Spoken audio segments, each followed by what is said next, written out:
Yo contextualizo. Muy buenas tardes para todos los que ya nos siguen como costumbre en las redes sociales, también por el canal TV Cable Pacífico. Estamos nuevamente en un nuevo programa, Usted, Nosotros y la Educación, y con un invitado que ya lo tuvimos hace un par de capítulos anteriores, que es nuestro abogado de ADDEN, don Juan Francisco Arellano, que nos va a alimentar y nos va a proveer sobre un tema tan importante que se viene muy pronto también a la Comuna de Los Ángeles, que son las agencias locales. Entonces nos va a hablar el tema que hemos podido ver y conversar en este minuto, es los servicios locales de educación y sus implicancias legales. Damos la bienvenida también a don Juan Manuel Bustamante, un panelista estable que está con nosotros. Damos las excusas que seguramente en los afiches ustedes van a poder observar y ver allí que aparecía la colega Alejandra Garcés, pero se dan las excusas pertinentes por el momento, así que estamos aquí nuevamente los panelistas, el que habla Alex y don Juan Manuel Bustamante. Buenas tardes, don Juan.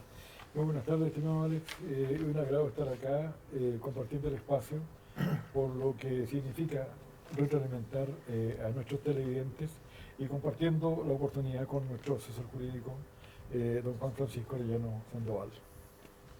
Bienvenido, don Juan Francisco, a este nuevo programa. Ya nosotros los ubicamos como en Los Ángeles, así que usted está en su casa.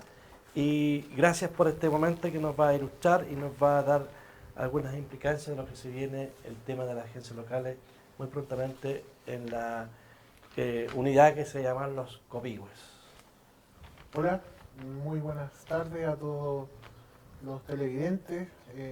Muchas gracias por la invitación y esperamos poder responder todas las consultas y preguntas que tengamos hoy día. Yo creo que es un programa muy importante para los profesores que tienen que afrontar este cambio, ¿no es cierto? No solamente de la educación que va a provocar el ir a los servicios locales como trabajador del servicio local, sino que también hay un cambio de paradigma de docente público, ¿no es cierto? Y también un cambio puede ser también en su situación horaria, su situación en el fondo estatutaria y su situación como docente de acuerdo a los antecedentes que tenemos. Entonces es muy importante que los docentes puedan ver este programa y de alguna forma se hagan una idea y prepararse para este cambio que es grande. Correcto, muy bien. Antes de darle el paso a nuestro abogado, queremos hacer también una contextualización del tema. Así que don Juan Manuel Bustamante nos va a dar este contexto del sistema escolar del año 81 en adelante. Para poder nosotros abordar el tema en profundidad, ¿cierto? Necesitamos observar que existen tres momentos distintos en la problemática educativa de nuestro país. Una que existió hasta 1981, la otra que se inicia en el año 1981 y que ya está próxima a terminar por completo, porque ahora existe parcialmente, y la nueva visión que se tiene acerca de este sistema de educación que va a existir para el país de manera integral. Hasta el año 1981, nosotros teníamos un sistema escolar que reconocía dos espacios para la formación de los educandos de nuestro país. El espacio público, que abarcaba el 90% de la población escolar, y el espacio privado, que era el particular pagado, no existía otro, ¿ya? Donde allí, cierto, se formaba el 10% de la población escolar chilena. Pero con el advenimiento del régimen militar en el año 1973, desde ese año precisamente comenzó a larvarse lo que iba a ser un cambio radical, como fue el traspaso en agosto de 1981 de los establecimientos educacionales públicos a las municipalidades, a las distintas municipalidades del país, generándose con ello el sistema municipalizado de educación, ¿cierto? Donde estaban allí todos los establecimientos traspasados. Situación que fue tremendamente traumática por lo que significó ese traspaso de una realidad educacional a la otra, y por lo que posteriormente, ¿cierto?, vino a constituirse lo que en un fenómeno que todos reconocemos, ¿cierto?, que fue el de la alcaldización de la educación. ¿Ya? La idea era otra, sin embargo, terminó siendo la alcaldización de la educación. Eso trajo como consecuencia un deterioro progresivo de la calidad de la educación pública, al punto que nunca pudo superar su posición en el tercer lugar, ¿cierto?, dentro del sistema estandarizado que tenemos para la medición de la calidad de la educación en Chile, con el cual no estamos de acuerdo, desde luego, ¿cierto?, pero que es lo único que teníamos y tenemos, ¿cierto?, para verificar las condiciones, ¿cierto?, y características que tiene esta educación desde el punto de vista de los beneficios que se le entregan a la población escolar en el ejercicio de su derecho, que es el derecho a la educación, ¿cierto?, y una educación de calidad como está consagrado en la Constitución Política del Estado o de la República. Después de eso, ¿cierto?, considerando de que en realidad no podía perjudicarse ese derecho que tenían los estudiantes a gozar de una educación de calidad, ¿ya?, y lo suficientemente equitativa, entonces se ideó un nuevo sistema que se denominó Sistema Nacional de Educación Pública o Nueva Educación Pública, la NEP, ¿ya?, que se expresa en la instalación territorial, ¿ya?, donde se reúnen algunas municipalidades en los denominados servicios locales de educación pública. Eso ya está en marcha. Hay distintos servicios locales de educación en el país en este momento ya instalados y funcionando, ¿ya? Solo que ahora este proceso tiene que completarse, ¿ya?, para constituir integralmente esto que se ha denominado la nueva educación pública. Queremos decir, ¿cierto?, de que ninguna efectivamente se parece a la otra, ¿ya? Sin embargo, la nueva educación pública tiene sus bases todavía, por la forma como se distribuye, en el sistema municipalizado, ¿ya?, porque son las comunas las que se juntan en territorio formando estos servicios locales de educación. Teníamos el sistema centralizado estatal, luego el sistema descentralizado municipalizado, y este otro sistema, ¿cierto?, que es un sistema híbrido, que no es ni lo uno ni lo otro, ¿ya? Se dice la nueva educación pública, la nueva educación estatal, eso está por verse, ya vamos a escuchar a nuestro abogado cuando nos dé él las precisiones jurídicas, ¿ya? Pero lo que sí podemos reconocer es que se trata de un sistema híbrido, ¿ya?, que tiene algo de uno, algo de lo otro, que no es ni lo uno ni lo otro, ¿ya?, y cuyos resultados tampoco estarían siendo, no lo podemos categorizar, estarían siendo distintos de aquello que se esperaba.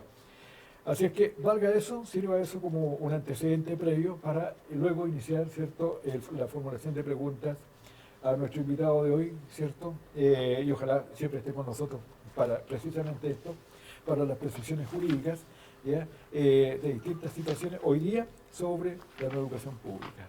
Muchas gracias. Sí, está muy bien en ese contexto, esa contextualización por la cual vamos a tratar el tema hoy en día. Para muchos especialistas de distintos campos del saber humano, en Chile existe un apartheid educativo, como lo sabemos, ¿cierto? Es decir, un sistema donde los educandos están agrupados según su condición social, de origen. Un sistema donde los escolares procedentes de los estratos acomodados, medios y vulnerables por separado estudian con otros provenientes de su misma condición social sin que se dé lugar a un efectivo entramado que favorezca la integración social con el pretexto del Estado subsidiario. En ese caso, ¿le parece a usted apropiada la frase apartheid educativo, sobre todo si se tiene en cuenta que según la OCDE el sistema escolar chileno es uno de los más segregados del planeta?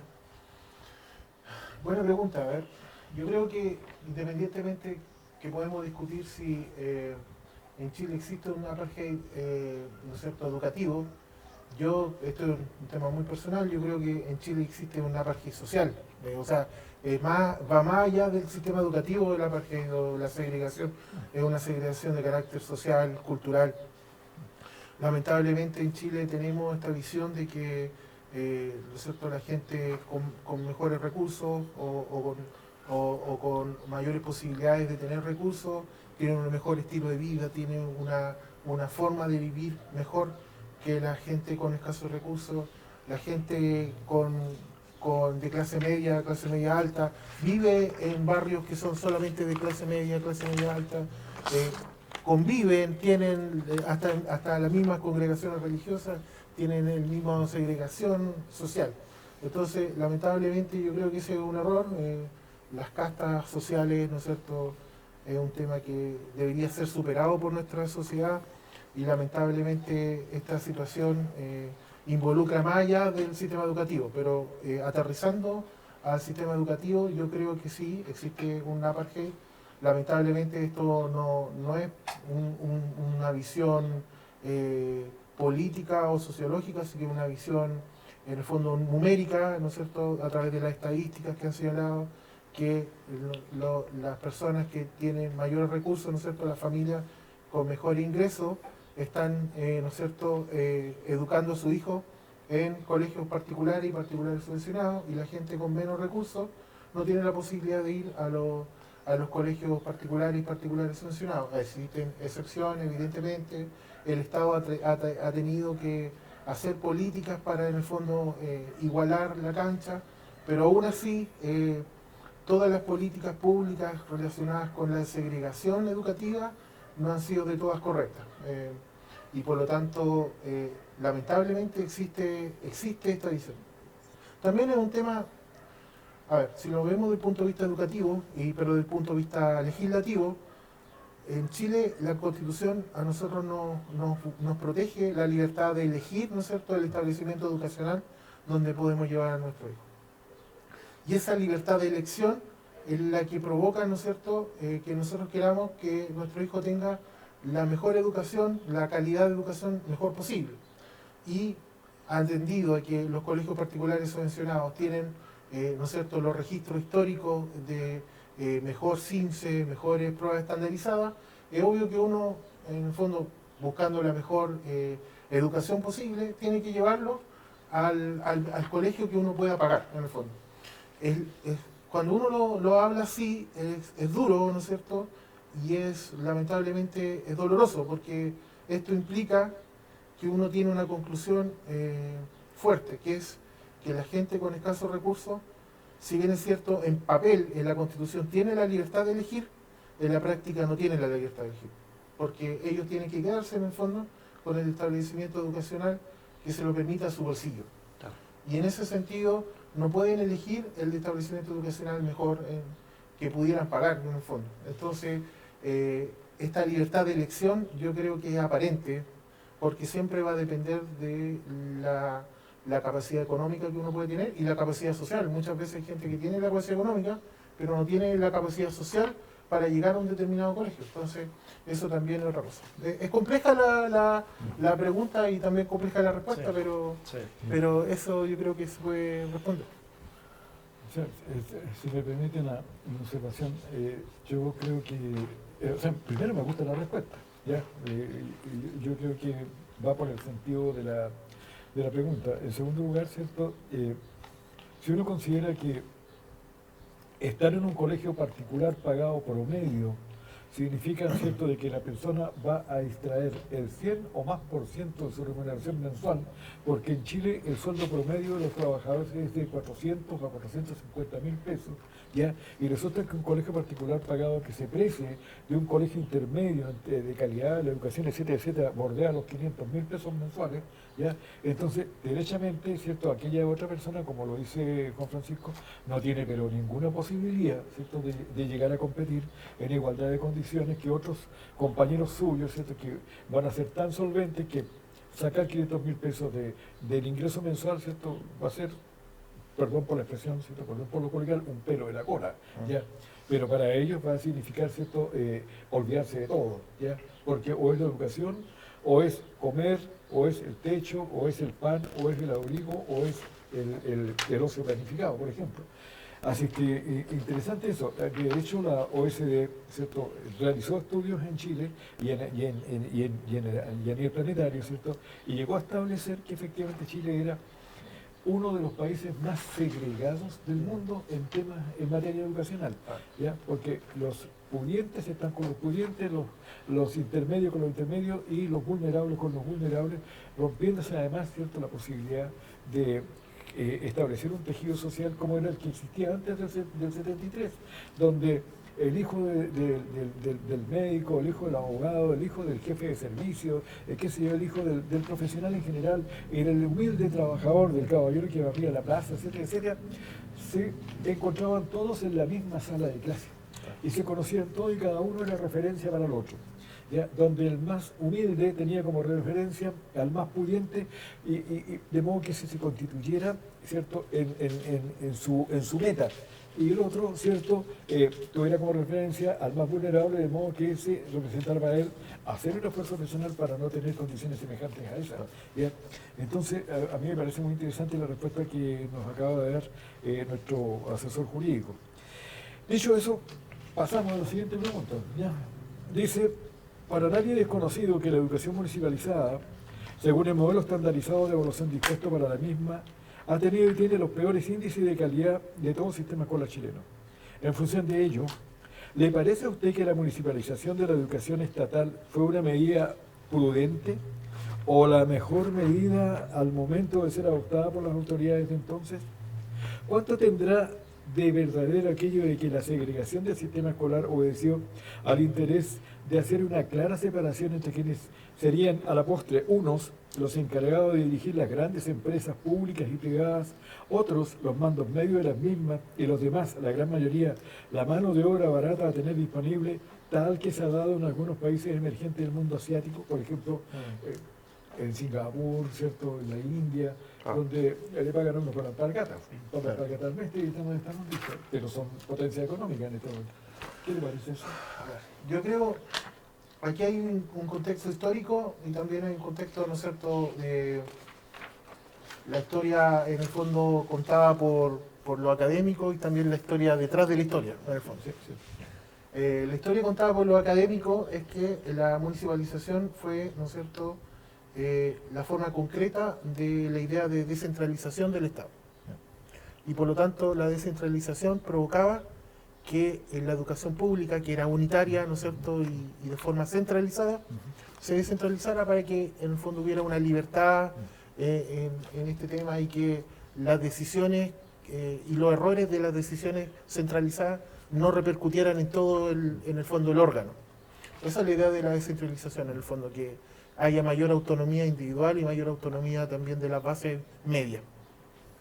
Entonces, la historia académica en el fondo es esa.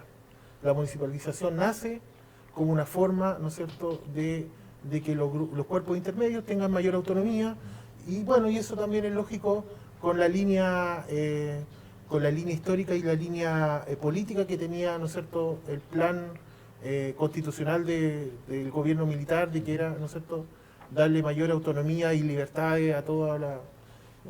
y no un unitarismo y un poder central tan fuerte en el fondo, como existía antes del 73. Antes del 73 el poder central era muy fuerte e involucraba a toda la sociedad y incluso a todos los medios productivos.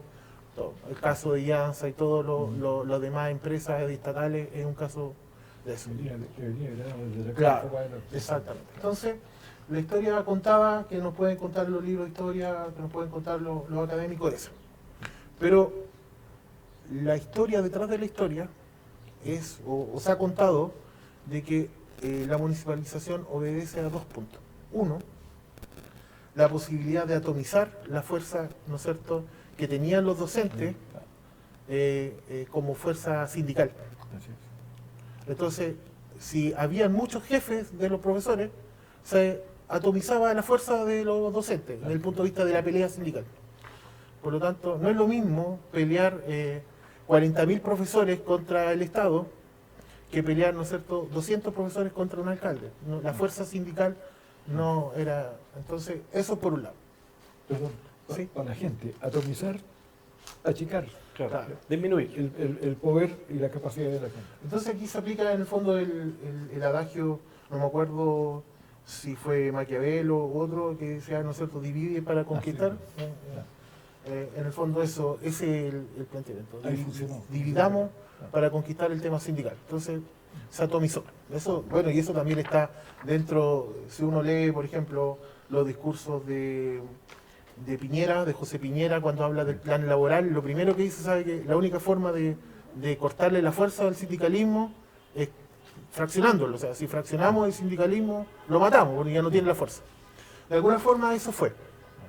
Y la otra idea es que al haber una municipalización, la administración, ¿no es cierto?, iba a caber en ciertas personas que tenían también, existía la posibilidad de un chorreo de poder mejor, en el sentido de que las personas que colaboraban con el régimen, que colaboraban con la administración del Estado, ¿no es cierto?, tenían la posibilidad de tener un premio, que era, ¿no es cierto?, mandatar o tener una cuota de poder en estas municipalidades. Y que se logró en mayor medida. Las municipalidades fueron, ¿no es cierto?, las casas pagadoras de favores políticos, ¿no es cierto? La alcaldización de la educación. Claro, los alcaldes tenían el poder de contratar mayor aún que una empresa gigante. O sea, hablemos, por ejemplo, de la municipalidad de Los Ángeles, que tiene 2.000 profesores. O sea, no existe ninguna empresa en la comuna de Los Ángeles, y yo me atrevo a decir en la provincia, que tenga 2.000 trabajadores. Ese es el poder que tiene, ¿no es cierto?, una municipalidad que tiene 2.000 trabajadores. O sea, tiene el poder de contratar, ¿no es cierto?, y decidir.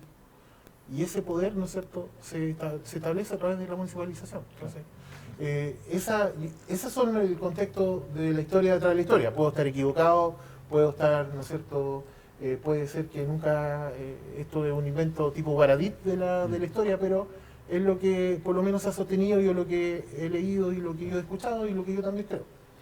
Pero eso más o menos es el contexto. Y yo estoy convencido de que es así. ¿Ya? Y para dar un dato, ¿cierto? Juan Francisco decía recién que la educación tenía un tremendo poder, ¿cierto?, a nivel sindical. Efectivamente eso es así porque existía lo que se llamaba el Sindicato Único de Trabajadores de la Educación, que aglutinaba no solo a los docentes, sino que a los asistentes de la educación. Y en ese momento, ¿cierto?, sumaban alrededor de 130.000 socios activos. Era un sindicato, y se llamaba así, Sindicato Único de Trabajadores de la Educación, pero poderosísimo, porque a la hora de movilizarse paralizaba al sistema completo. ¿Ya? Y claro, vino este desmembramiento después interesado, ¿cierto?, como usted lo planteaba recién, que respondía a un criterio político, ¿cierto?, incluso podríamos ir más allá de control de la población, porque las circunstancias así también lo exigían. Claro. Gracias. Sí, entonces, bajo esa mirada, Juan Francisco, es importante y que ya lo tenemos como asimilado y asociado, las desventajas que provocó esta municipalización de la educación. Sí.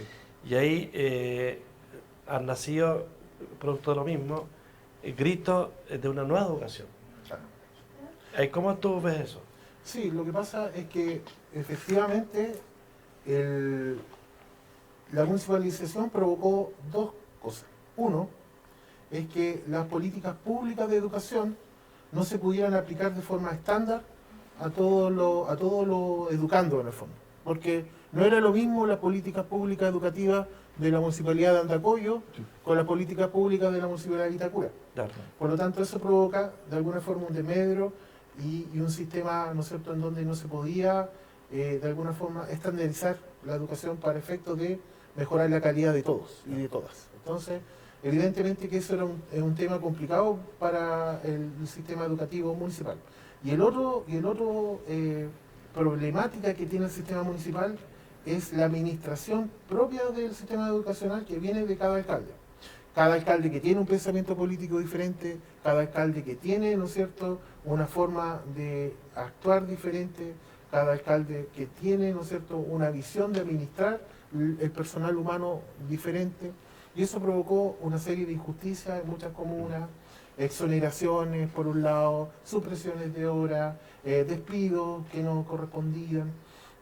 Y evidentemente que eso trajo un descontento a muchos profesores, porque de alguna forma ser trabajador de un alcalde o de una municipalidad no es lo mismo que ser trabajador del Estado de Chile. Claro. Que de alguna forma el Estado, nosotros somos todos, pero un alcalde nuestro no somos todos. Un alcalde es una persona específica que tiene una idea política específica y tiene una forma de tratar a las personas específica. Por lo tanto, eso provoca injusticias por un lado, beneficios por otro, y eso es lo que en el fondo es el descontento de los profesores, por lo menos eso es lo que yo creo. Claro. Por ejemplo, siguiendo esa misma línea, dice una pregunta, dice, hoy en día la nueva educación pública, que es la NEPE, es una realidad concreta, aunque no generalizada, aún expresada en los servicios locales de la educación, SLE. ¿Significa eso que finalmente se puso término al enojoso apartheid educativo existente hasta antes de la misma y que hacía del nuestro un país altamente segregado? ¿O será que la dicha segregación del sistema escolar persiste con un diseño siempre basado en la comuna y donde éste tiene como única diferencia la agrupación de las mismas en territorios? A ver, yo creo que la nueva educación pública, ¿no es cierto?, no va a mejorar el apartheid educativo que puede existir. Porque lamentablemente la nueva educación pública no cumple con el clamor popular de los profesores de tener una nueva educación pública en donde el Estado como eje central, ¿no es cierto?, era el responsable de laboralmente, ¿no es cierto?, administrativamente de los profesores. No es que ahora los profesores de todo Chile, después con la nueva educación pública, van a ser profesores del Estado, ¿no entiendes? Sino que los profesores van a seguir estando a la sombra o administrados por un grupo reducido de personas, que en este caso va a ser el servicio local, el presidente del directorio del servicio local. Eso por un lado. Y por el otro lado, es que el servicio local no funciona como un sistema, como un órgano estatal, ¿no es cierto?, como un órgano público, sino que funciona como un híbrido en un tema gerencial. O sea, en el fondo, la idea del servicio local es mejorar la eficiencia a través de una gerencia como una empresa, ¿me entiendes? Entonces eso provoca evidentemente que la visión de ser profesor de Estado, en donde a mí no me tienen que medir en el fondo como un índice bursátil o como un índice de mejoramiento de cifra macroeconómica, sino que a mí me tienen que medir como un docente que voy a entregar los conocimientos y que me voy a, ¿no es cierto?, esforzar para dar una educación de calidad, no cumple con la exigencia de mejorar el apartheid. Porque en el fondo, en Chile, ¿por qué se produce el apartheid educativo? Porque la gente, evidentemente, que va a mandar a su hijo a los colegios ¿no es cierto?, particulares subvencionados y particulares, porque tienen mejor educación. Entonces, la única forma de que cambiar el apartheid es que los colegios públicos, ¿no es cierto?, los colegios municipales, tengan la misma calidad de educación que los colegios públicos. Esto es como un ejemplo, pero la Universidad Católica, la Pontificia Universidad Católica de Chile, ¿no es cierto?, en teoría es una universidad estatal, en teoría. Sabemos que no, pero supongamos que fuera estatal 100%. Si usted va a la Universidad Católica, el 90% de los alumnos de la Universidad Católica son de altos recursos. Y el otro 10% son de ingresos menores. ¿Por qué se da esta situación? Porque resulta que los padres que pueden mandar a un hijo a una universidad privada, prefieren mandarlo a una universidad pública porque la Universidad Católica es una de las mejores universidades de Chile. Si nosotros tuviéramos, ¿no es cierto?, un colegio estatal que tuviera el mejor índice educativo, por ejemplo, de la región, evidentemente que la gente con mejores recursos no lo va a mandar a un colegio particular subvencionado, lo va a mandar a ese colegio público.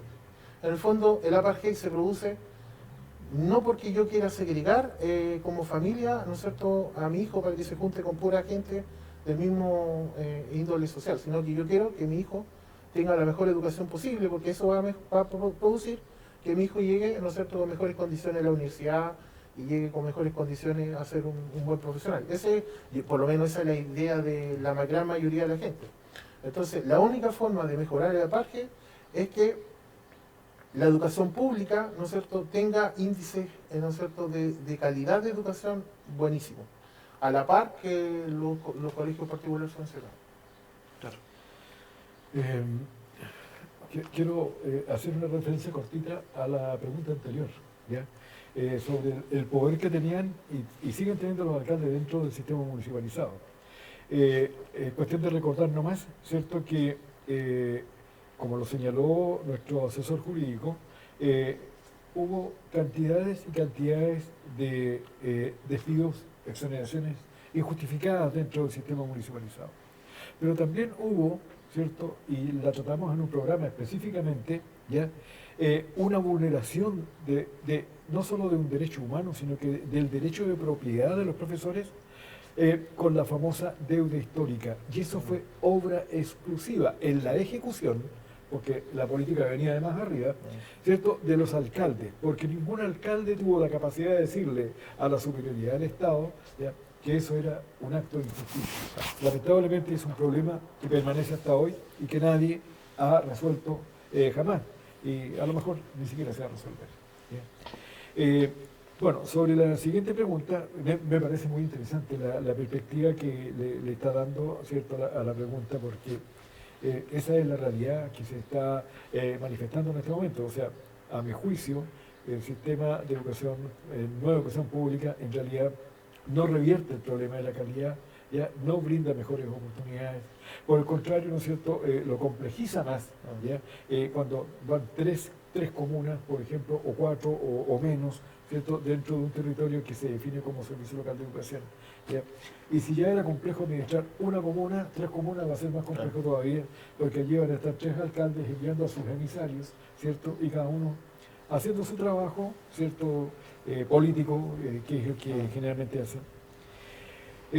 Juan Francisco dice entonces, son diversas las bases de sustentación que le dan soporte al sistema educacional de esta y otras sociedades, entre otras las filosóficas, las políticas, entendiendo por estas últimas el sistema regulatorio en general, las científicas y las tecnológicas.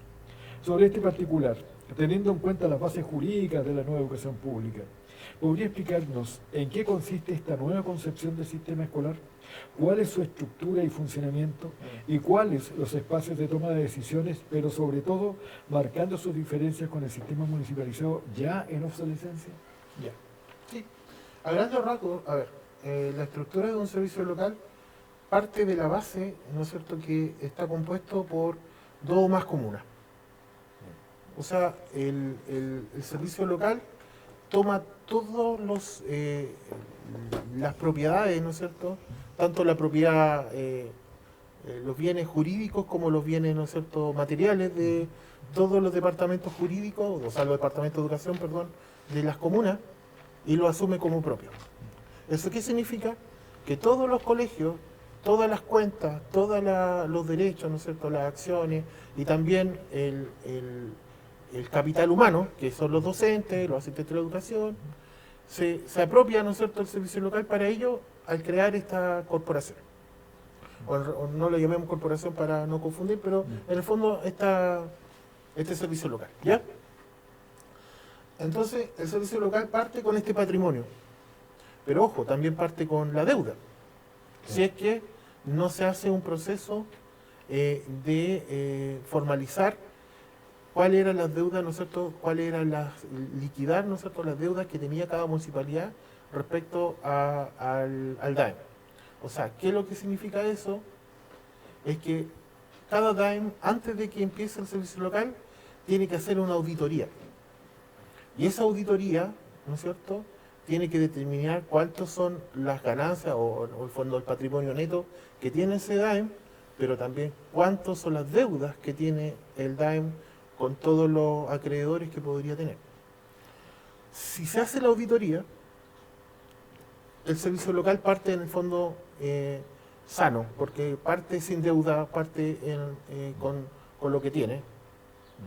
Pero si la municipalidad no hace esta auditoría en el momento exacto que la ley establece, lamentablemente el servicio local, ¿no es cierto?, nace con este pecado original, así como si lo podemos hablar desde el punto de vista religioso, nace con un pecado original, que nace con esta deuda, porque lamentablemente la municipalidad tiene que hacer este proceso de auditoría. Pero ¿qué ha pasado en algunos servicios locales? Que por alguna otra razón, que no sé cuáles son, ¿no es cierto?, las municipalidades no hacen esta auditoría y por lo tanto, cuando asume el servicio local no sabe qué es lo que trae, si trae, ¿no es cierto?, números rojos o números verdes en relación a cuánta plata tiene y cuánta plata debe. Por lo tanto, ahí donde se produce el primer problema. Antes de que empiece a andar el servicio local, ya el servicio local está desfinanciado. Porque arrastra, ¿no es cierto?, todas las deudas y todas las obligaciones que puede tener cada DAE. Entonces, por eso que es importantísimo que en este caso, las asociaciones de funcionarios, ¿no es cierto?, los concejales y todas las autoridades tengan que poner ojo en cuanto a cuáles son las deudas, cuál es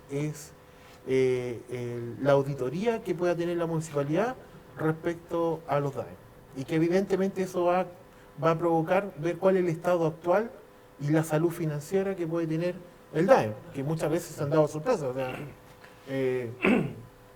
no recuerdo el servicio local específico, pero en un servicio local del norte, cuando se hizo la auditoría y recién se determinó que llevaban 5 años el DAEM, ¿no es cierto?, con un déficit en donde las platas las sacaban de un lado y las movían de otro, y ahí iban jugando y al final se dio cuenta que había un hoyo presupuestario gigante, que se arrojó recién cuando se hizo la auditoría.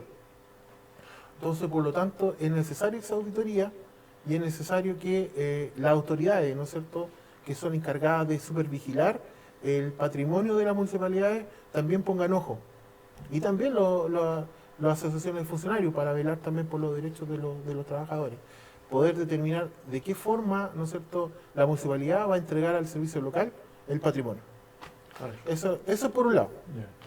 Ahora, una vez que pase esto, el servicio local se tiene que integrar por un directorio. ¿Ya? Y este directorio, si uno lo puede equiparar a algo, se puede equiparar a una empresa. Porque este directorio va a ser la suerte de gerencia, en donde va a administrar todos los procesos del servicio local. Del punto de vista técnico, pedagógico, del punto de vista administrativo, del punto de vista financiero, ¿no es cierto? El directorio es el que va a determinar todo el vivir del servicio local.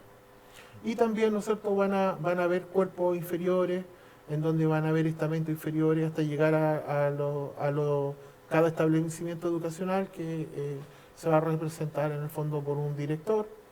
Y eso es el servicio local propiamente tal, en el sentido de los estratos que va a tener. Claro. Dos preguntitas cortitas sobre lo mismo. Cuando hablamos de acuerdo con lo que está publicado en el diario oficial sobre el servicio local Los Copihue, que es el de acá, ¿cierto?, de 56 personas para la administración.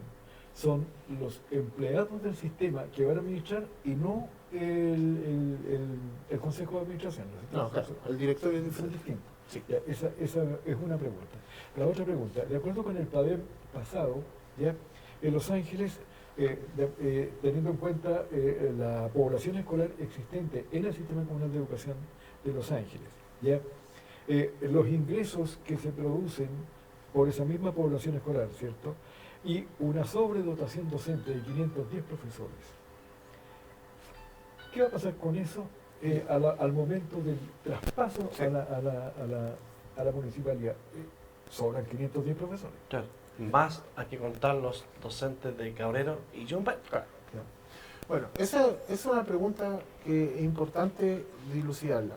A ver, en primer lugar, respecto a no los funcionarios docentes, sino que los funcionarios administrativos que van a trabajar en el servicio local, son 56, que en teoría van a ser todos los funcionarios de los servicios DAEM de Los Ángeles, ¿no es cierto?, Cabrero y Jumper. Pero como... Perdón, las tres comunas suman 850. Claro, ahí donde está el tema. Ya. Como el servicio, acá los servicios locales se van a regir por un sistema economicista, duro y maduro. O sea, aquí va a haber un sistema de eficiencia económica, ¿no es cierto?, keynesiana, así. Tanta plata, Entonces, por lo tanto, se determinó que la administración se puede hacer con 56 personas y por lo tanto del universo de 800 y tantas personas que componen, ¿no es cierto?, los funcionarios de los DAEM, van a tener que elegir a las 800, a las 56. ¿Cuál va a ser el criterio de elección? No lo sé, pero en teoría deberían elegir a las mejores 56 personas de ese universo. Suena muy duro y suena, ¿no es cierto?, suena muy duro decirlo, pero lamentablemente el sistema con el que está ideado los servicios locales es un sistema economicista. Claro. Y por lo tanto, la única forma que va a pasar aquí es que efectivamente a todos estos funcionarios DAEM van a tener que elegirlo y a los demás se les va a despedir. ¿Y los profesores que sobran? Aquí donde el tema de los profesores, la ley sobre servicios locales tiene una peculiaridad. Lo que dice la ley de servicios locales es que todos los docentes que estén, ¿no es cierto?, en el año anterior a la puesta en marcha del servicio local, ¿Titulares o no? solamente los titulares, ¿no es cierto?, Ya. van a pasar a ser la planta del año del servicio local, año 1. Eso es súper importante. Los Sí. titulares, usted cada vez sabe. Titulares, ¿ya? Por lo tanto, el primer año no va a haber ninguna poda, Ya. Pasan todo. pasan todo. Pero, una vez que termine el primer año, el servicio local tiene que hacer una adecuación, no solamente presupuestaria, sino que tiene que ser una adecuación de las horas pedagógicas y una adecuación de, ¿no es cierto?, la hora docente. Y cuando haga la adecuación de la hora docente, la única vía legal que tienen ellos es hacer la supresión, ya sea supresión total de horas del docente, y por lo tanto se le termina el contrato y se le indemniza, o la supresión parcial, donde se le indemniza parcialmente las horas que se suman. Y esto en una relación lógica economicista, es decir, ¿sabe qué? El servicio local requiere 40.000 horas, ¿no es cierto?, docentes, y tenemos nosotros 60.000 horas docentes, por lo tanto tenemos que recortar 20.000 horas. Y ahí ellos determinan, de acuerdo al estatuto docente, establece una tabla, en el fondo, de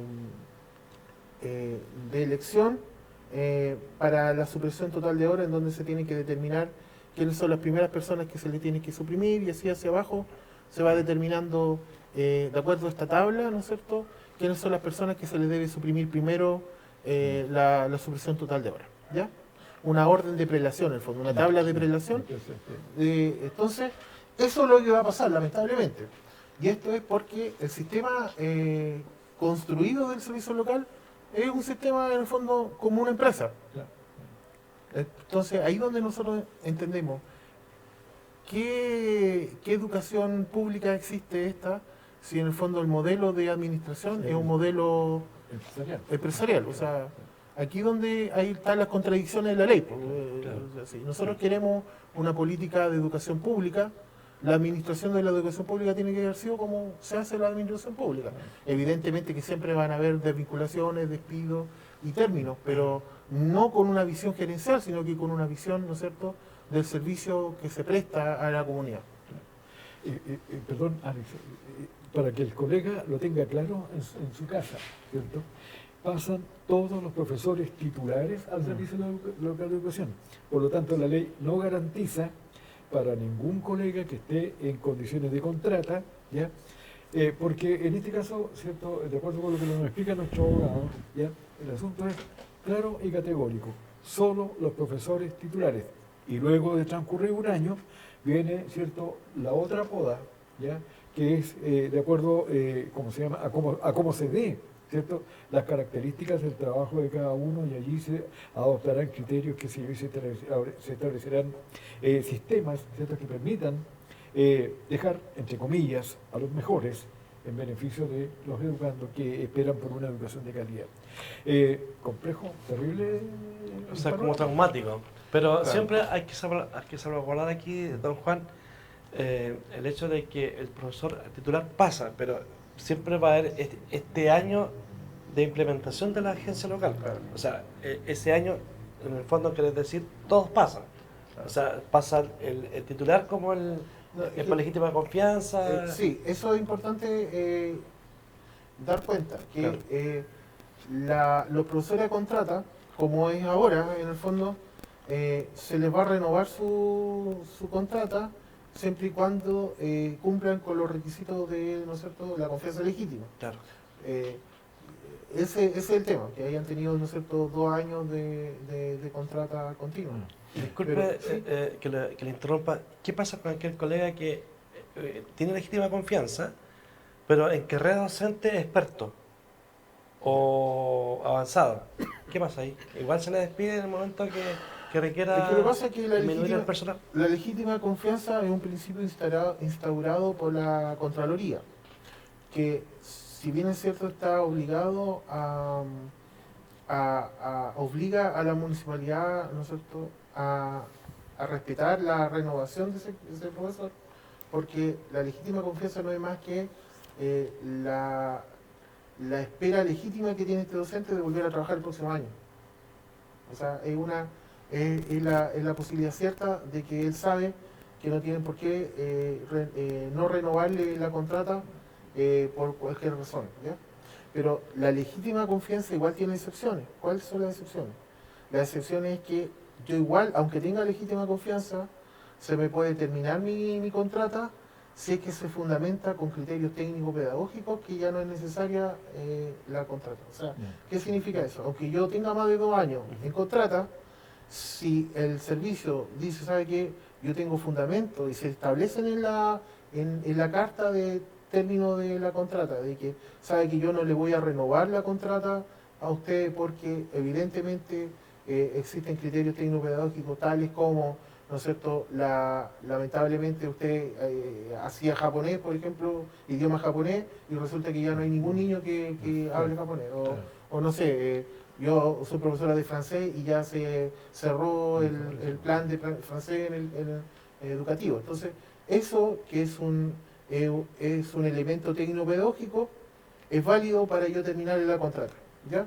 Y ahí es legal la desvinculación, porque en el fondo la legítima confianza tiene esa excepción de que el servicio puede fundamentar con criterios técnico-pedagógicos que no es necesaria la renovación. O sea, la contrata depende de si existe o no la necesidad para el sistema. Justamente. Claro. Justamente.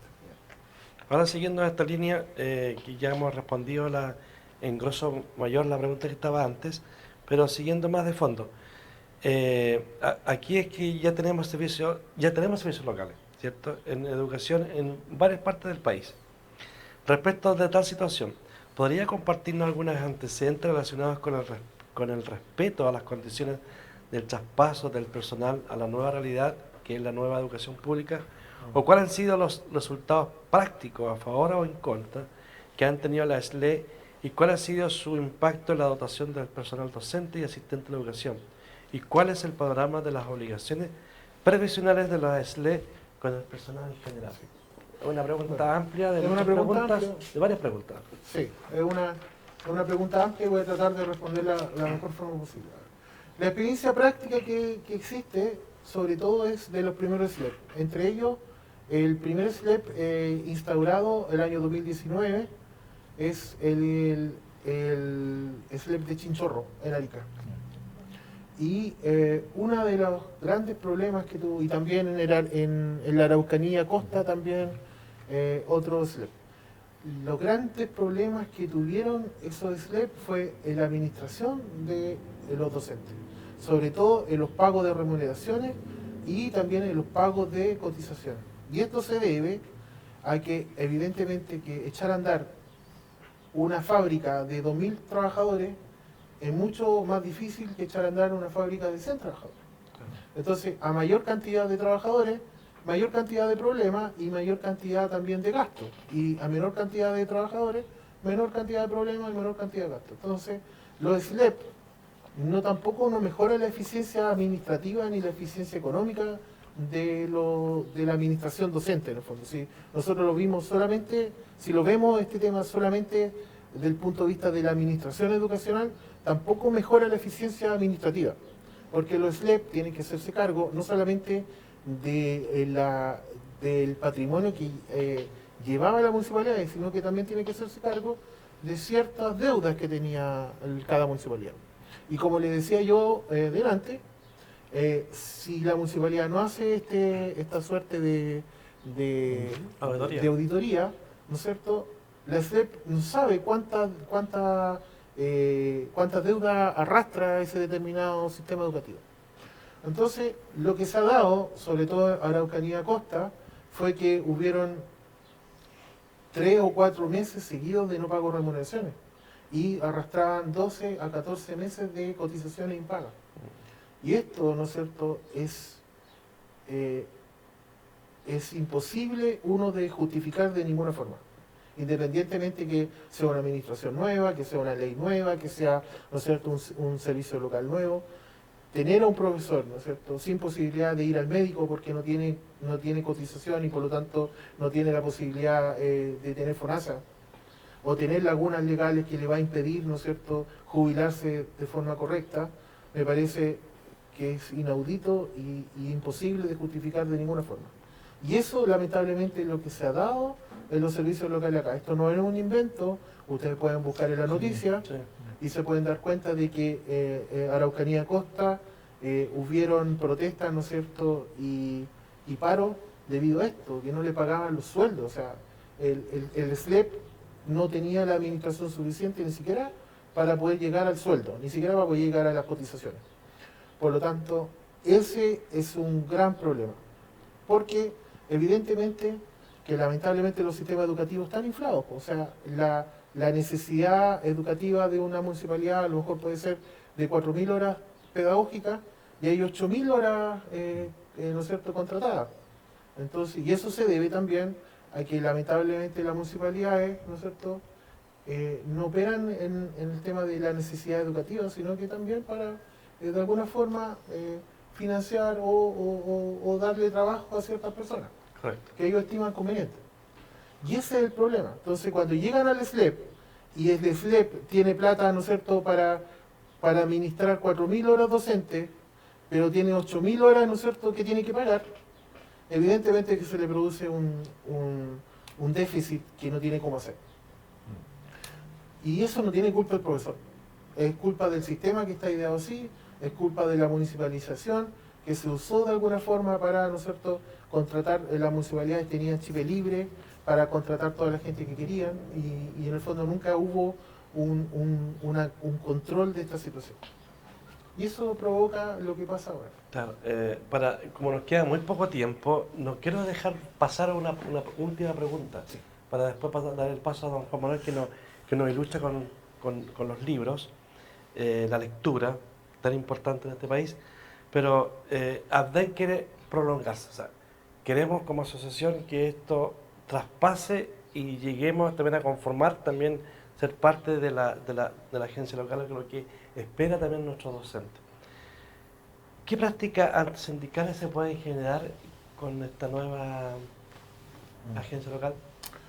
Muchas, porque la práctica, o sea, como práctica antisindical va a ser el tema de que lamentablemente al desarmarse las municipalidades, ¿no es cierto?, las asociaciones de funcionarios, ¿no es cierto?, municipales que tenían estamento municipal, ya van a tener que adecuarse o morir en el proceso. O sea, porque evidentemente que cada asociación de funcionarios, su objetivo es el que establece las bases del estatuto. Y si el estatuto dice, ¿sabe qué?, nosotros somos una asociación de funcionarios que tenemos por objeto cuidar, ¿no es cierto?, a los docentes municipales, y resulta que de la noche a la mañana ya los docentes no van a ser municipales, sino que van a ser de un servicio local, ya no cumple la misión del estatuto, y por lo tanto o se adecúa, ¿no es cierto?, se modifica o muere la asociación, y lamentablemente que eso va a provocar que los profesores o los funcionarios no van a tener la representación sindical en el servicio local. Entonces, y eso puede provocar ciertas prácticas antisindicales y también vulneraciones a los derechos fundamentales de los funcionarios docentes. Acá va a ser muy fuerte la supresión de horas, van a ser muy fuertes las desvinculaciones, van a ser muy difíciles para los docentes, ¿no es cierto?, entender que, ¿no es cierto?, a mí me van a reducir la hora o me van a desvincular.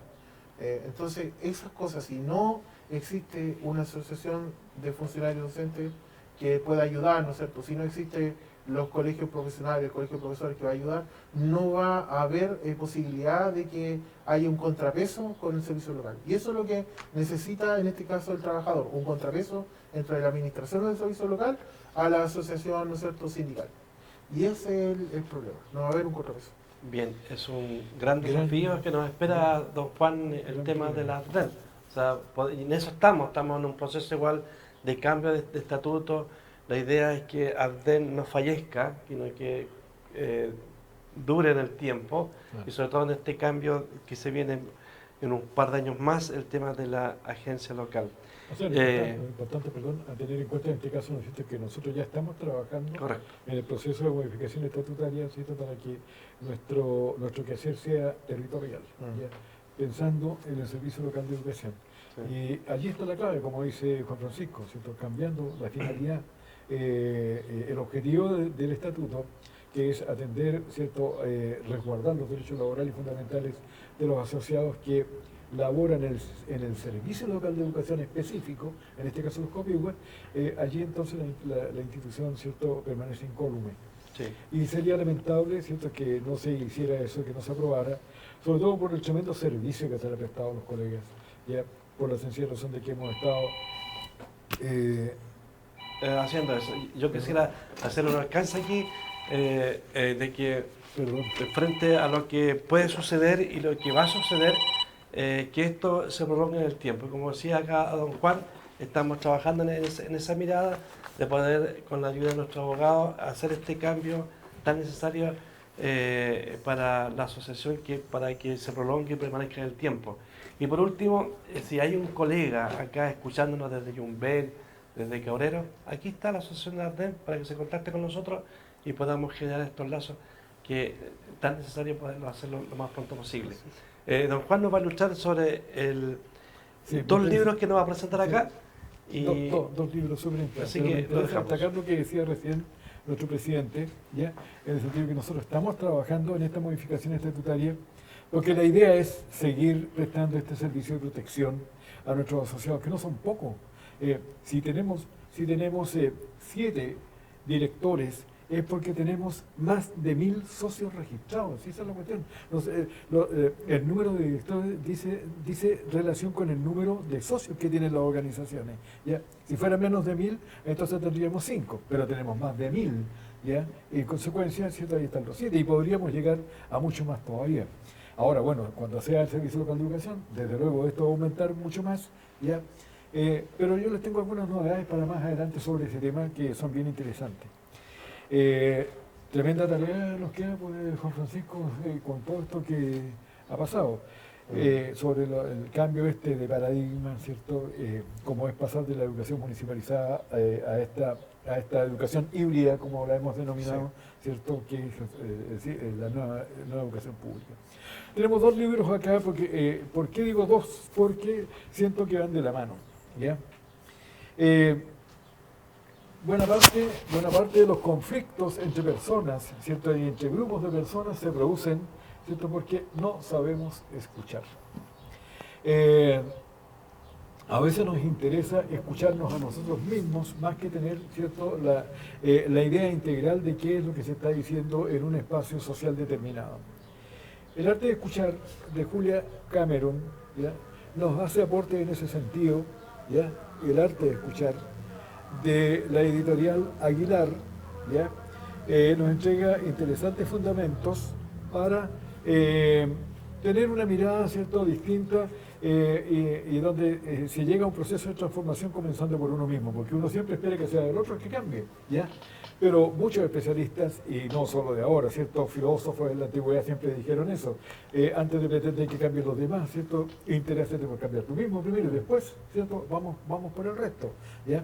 Entonces acá, saber escuchar, ¿cierto?, es ponerse en los zapatos del otro, ¿ya? Porque, bueno, algo nos quiere comunicar, ¿cierto?, y nosotros debemos tratar de inteligir, ¿cierto?, que es aquello que se nos quiere comunicar con el objeto de provocar la interacción, el diálogo, el enriquecimiento, el crecimiento personal y grupal, qué sé yo. Esa es una alternativa que nos da el arte de escuchar. Pero, ¿qué escuchamos? No solo escuchamos a las personas, escuchamos el entorno también, el entorno social, el entorno natural, ¿cierto?, qué sé yo. Porque todo nos está enviando mensajes. Nosotros tenemos que saber escuchar, ¿cierto?, de todo, personas, ruidos, qué sé yo, imágenes, etcétera, ¿ya? Porque algo nos están queriendo decir. Y el otro, el poder de las palabras, ¿ya? Con las palabras, ¿cierto?, no se puede jugar. Con las palabras podemos levantar a alguien, ¿cierto? Y con esas mismas palabras lo podemos destruir, ¿ya? Entonces acá siempre hay que buscar, ¿cierto?, el término medio, el término justo, el término ecuánime, que significa que cada vez que hacemos uso de este elemento de comunicación que tenemos, que son las palabras, ¿cierto?, lo hagamos con toda la propiedad que eso significa por una parte, pero por otro lado, ¿cierto?, con las expresiones apropiadas, de modo que se mantenga el equilibrio, ¿no es cierto?, y se mantengan las buenas relaciones con los demás, pero también con uno mismo, ¿ya? Porque uno tiene que hacer no solo diálogos con los demás, sino que tiene que aprender a dialogar con uno mismo, ¿cierto?, a partir de encontrarse uno primero y después ir, ¿cierto?, a encontrarse con los demás. Así que tenemos este segundo libro, El poder de las palabras, de Mariano Sigman, ¿ya?, de la editorial Debate, que también es un interesante material, ¿cierto?, para que la gente se interese, lo busque, ¿ya?, y lo lea, pues, ¿ya?, y comprenda lo que lea. Exactamente. La parte más importante. Agradecemos a don Juan que siempre nos presenta programa tras programa una ilustración de lectura del libro que nos recomienda, sobre todo nosotros que somos docentes. Agradecemos la presencia de Juan Francisco, está invitado para los próximos programas. Nos queda mucho que hablar sobre las agencias locales y sus implicancias legales, sobre todo en el ámbito de lo que nos concierne a nosotros como docentes y asistentes de la educación. También no olvidemos eso. Queremos enviar desde ADVEN, hoy día jueves, queremos enviar un abrazo gigante a todos los docentes que ya están finalizando el año escolar, están con capacitaciones en distintos colegios y liceos, están cerrando el año escolar con un sinfín de actividades, y también en algunos liceos y colegios ya están cerrando el tema de la matrícula. Así que un gran abrazo a ellos y desearles a cada docente, a cada familia que nos está viendo en este minuto, y con todo lo que hemos pasado, pandemia, pospandemia, crisis social y todo el cuento, a pesar de eso, una feliz Navidad para cada uno de ustedes. ¿Sí? Una pequeña píldora. Yo sé que en algún programa vamos a tratar el tema de los sumarios administrativos. Correcto. ¿Sí? Pero, como jurisprudencia destacada de esta semana, apareció una jurisprudencia de la Contraloría, muy buena, un dictamen de Contraloría que establece la validez de los mensajes de WhatsApp y los mensajes, ¿no es cierto?, mensajes ya sea de video o mensaje escrito de las redes sociales, validez para presentarlo en los procesos sumariales. Por lo tanto, eso es muy bueno para que los docentes lo sepan, que en el evento en que tengan un sumario administrativo y no tengan cómo defenderse porque no tienen mayores pruebas por escrito, se validó por la Contraloría, ¿no es cierto?, y ningún fiscal puede invalidar una prueba que sea a través de un mensaje de WhatsApp, un mensaje de texto o un tema relacionado audiovisualmente. La única característica o el único requisito que necesita la Contraloría para que sea validante esta prueba es que el emisor o, ¿no es cierto?, la persona que recibió el mensaje o el audio o la fotografía tiene que ser parte en el proceso. O sea, en este caso el docente que se le está inculpando, por ejemplo, o sea el emisor o la persona que recibe el audio o el mensaje o el texto. Entonces, es una buena alternativa que lo tengan en claro y que es un avance en el fondo para digitalizar el proceso también investigativo de los sumarios. ¿Sí? Qué bien, es una buena noticia, muy bueno este dictamen, así que igual vamos a seguir eso entregándolo a nuestros docentes. Así que nos vemos hasta un nuevo programa, que Dios les acompañe y feliz Navidad. Feliz Navidad.